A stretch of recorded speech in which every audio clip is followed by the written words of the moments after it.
Next up, every pet lover, likes to have their furry friends, and nothing beats cuddling up with them, your dog or your cat maybe. But what about sleeping with you in the bed? Is that ever a good idea? I think I know his answer, and I don't know if I want to hear it. To answer that question, to talk about good sleeping habits for your pet, is our pet expert, Dr. Eric Ruhland from the St. Paul Pet Hospital. Good morning. Happy Monday. And butter. Yeah, you guys. Why you always you lead it up like I'm going to be the bearer of bad news every well, time. Okay. Is it okay to have your dog or cat sleep with you in your bed? We're going to settle this once and for all this morning. Okay. The question is, we don't really, not that we don't know. Okay, this is better than I thought. I've dug through the scientific research on this one. So there's obviously two components here. There's for you, and then there's what is good for your pet. And I harp about structure with puppies and dogs all the time. A journal that I read from the Mayo Clinic from 2017 said that it doesn't matter if a pet is in your room necessarily, that does not affect your sleep habits. But whether a pet is in your bed or not significantly impacts human sleep. So if I wanted to talk about being a holistic, doctor that looks at both the zoonotic impacts of animals on people, yes, there definitely is impact. So in our household and most households, and what I recommend for most of my clients is dogs and cats should not sleep in your bed. We should be crate training these puppies. Now, for people that have adult dogs and people that have already let their dogs start to sleep in their bed, I am not advising that you try to stop that, because this is going to make your life even more miserable. So probably not from the start. But there's, you got to remember that dogs are kind of dirty. They have a lot of dander. There's a lot of hair, dirt itself. And if you are somebody who's allergic to pets, sleeping with your pet at nighttime and having that much contact can really wreak havoc for other medical conditions too. So, that's interesting. Yeah. I even think of like ticks. Yeah. Like if a tick is hitching a ride on your dog and then into your bed and then onto Well, normally, when I think about ticks, and we've kind of covered this before. I digress. No, that's a good point. There are ectopic parasites. Ticks are one of them. There's other mites and other midges and stuff that can be carried. Most parasites, when they jump on, I think of it like a cruise ship, right? If I'm a tick and I jump on, and if I'm out in the woods and I'm looking for my cruise ship and a human or a dog comes by, that is like this is my ticket to all the things that I've ever needed. So I'm not going to jump ship and go to another cruise ship if I'm a tick. So normally a lot of ticks they won't come on to like an animal and then go off and then go to like your children normally. Okay. But again, that's just not good. It's just not a good habit to get into.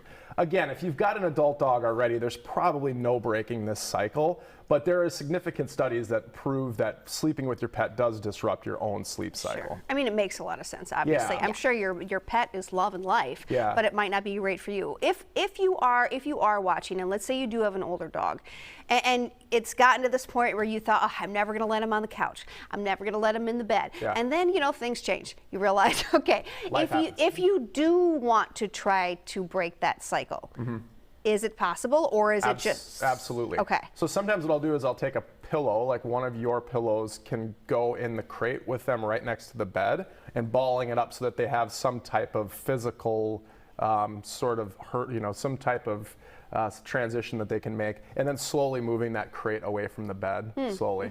But the thing to remember is this is much easier to break in the very beginning. So keeping your doors closed, if you have cats, keeping your doors closed when they're kittens right away from the very beginning, not letting them come in the bedroom, and during the day when you're gone, so that dogs and cats don't get the habit of jumping into your bed when you're gone. Because they figure out pretty quickly, like Leia and Butter, they know where the most comfortable spots in the house are. And every once in a while I walk in the house and I'll close the door. And my son will laugh at me when he hears this, but I'll close the door and I hear the thump, because I'll hear the dogs jump off the bed. Yeah. And I was like, did you remember to shut your bedroom door?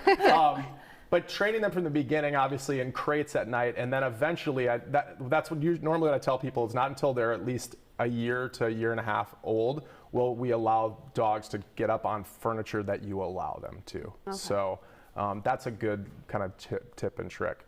Cats, on the other hand, cats are just their own beast unless you can only keep them out. And again, that's something you have to start at kittens. A lot of cats can make it very challenging because they're going to be meowing and up all night anyway. True. They're corpuscular, as we've discussed before. Of course. So is there a time it's okay to have your pet in the bed? I think of, for instance, the 4th of July fireworks, they're super nervous, or does that just kind of create No, a you want bad to give them habit. their own space, but what that is usually indicating to me is that that dog doesn't have its own space. It's using you, which is Sure. okay once in a while. Is there ever a time that it's okay? I would say no. We want them to have their own crate in their own space. So again, I will allow it, and there are wide opinions and varying opinions about the veterinary community, and I've polled them before I came on today, and I'm sure I will receive messages from people saying that no, that's not completely true. But what the data and the science would say, and as a medical professional, I would say avoid it. So you talked a lot about the crate. Obviously, a lot of people have maybe dog beds or cat beds.